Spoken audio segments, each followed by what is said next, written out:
बिस्मिल्लाहिर्रहमानिर्रहीम। अस्सलाम वालेकुम व्यूअर्स, उम्मीद है आप खैर आफियत से होंगे। नए टॉपिक के साथ हाजिर हैं। लास्ट लेक्चर्स के अंदर हमने डिस्कस जो किया था वो डोमेन्स ऑफ चाइल्ड डेवलपमेंट किया था। अब हम डिस्कस करने जा रहे हैं थ्योरीज ऑफ चाइल्ड डेवलपमेंट्स। दरअसल थ्योरीज ऑफ चाइल्ड डेवलपमेंट जो हैं वो हमारे पास जो हैं वो तीन थ्योरीज हैं, ठीक है। तो हम एक एक करके डिस्कस करेंगे। पहली थ्योरी हमारे पास चाइल्ड डेवलपमेंट की आई है और उसका नाम है पिगेट थ्योरी ऑफ कॉग्निटिव। मैं अगेन कह रहा हूँ कॉग्निटिव की बात आ रही है। तो इस थ्योरी के अंदर मेन आइडिया हमारे पास क्या आता है। सबसे पहले तो पिगेट थ्योरी है, इसने फोकस किया था एज के ऊपर, यानी कि इसने कहा था कि जो है वो एज जो होती है वो बहुत ज़्यादा अहमियत करती है इंसान की लाइफ के अंदर या चाइल्ड डेवलपमेंट्स के अंदर। एज का बहुत अहम कंपोनेंट है और इसने फोकस एज के ऊपर किया था।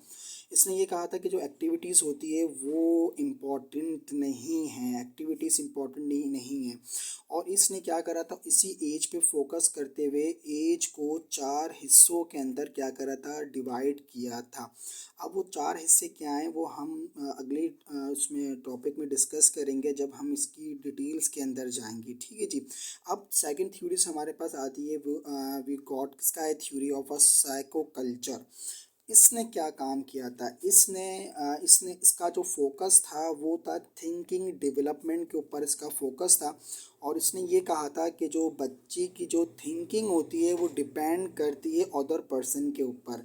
यानी कि जो भी मोर स्किल पर्सन होंगे इसके अंदर आपके पेरेंट्स आ सकते हैं, बहन भाई आ सकते हैं, टीचर्स आ सकते हैं, इंस्ट्रक्टर आ सकता है, ट्रेनर आ सकता है। यानी कि इसने ये कहा था कि जो चाइल्ड है वो उसकी जो थिंकिंग है वो डेवलप होती है दूसरे बंदों से, उनसे वो सीखता है। और उसने विगोस्काई की थ्योरी ने इसी बिहाफ पे दो इसने क्या दिए थे, कॉन्सेप्ट दिए थे थिंकिंग डेवलपमेंट ऑफ चाइल्ड के ऊपर। अब इसके दो कॉन्सेप्ट हम आगे जाके डिस्कस करेंगे, ठीक है, जब हम आगे इसके डिटेल के अंदर जाएंगे, इसके प्रिंसिपल्स में जाएंगे। उसके बाद तीसरा हमारे पास जो आया था वो आया था इंफॉर्मेशन प्रोसेसिंग अप्रोच। इसको इसमें क्या हुआ था, देखिए इस अप्रोच ने इंसान के ब्रेन के बारे में कहा था। इसने कहा था कि इंसान का जो दिमाग है उसने उसको दो टाइप्स की मेमोरी में डिवाइड किया था, एक शॉर्ट टर्म मेमोरी, एक लॉन्ग टर्म मेमोरी। इसकी गुड मिसाल ये है कि हम कोई मूवीज़ देखते हैं या कोई ड्रामा देखते हैं, ठीक है, और देखने के बाद हम उसको अपने अल्फाजों में बताना शुरू कर देते हैं, ठीक है। जब अपने अल्फाजों में बताना शुरू करते हैं तो हर उसमें क्या होता है कि कुछ पॉइंट्स हम उसके लेते हैं और कुछ पॉइंट हम उसको क्या कर देते हैं, रिफ्यूज़ कर देते हैं। तो इंफॉर्मेशन प्रोसेसिंग अप्रोच दरअसल यही हमारे पास होती है। ये डिपेंड करती है आपकी मेमोरी के ऊपर और आपकी थिंकिंग के ऊपर।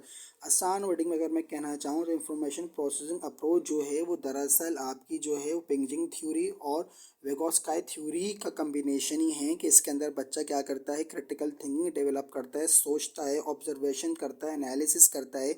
और उसके बाद अगर कोई ऐसी चीज़, ऐसी मेमोरी जो उसकी बहुत जल्दी वो अपने माइंड से निकाल देता है तो उसको जो है वो शॉर्ट टर्म मेमोरी कहते हैं, जो उसके दिमाग में रहती है तो उसको क्या कहते हैं, लॉन्ग टर्म मेमोरी कहते हैं। कुछ ऐसे इवेंट्स होते हैं जो इंसान के दिमाग में रह जाते हैं या भूल जाते हैं तो वो इंफॉर्मेशन प्रोसेसिंग अप्रोच के अंदर आता है।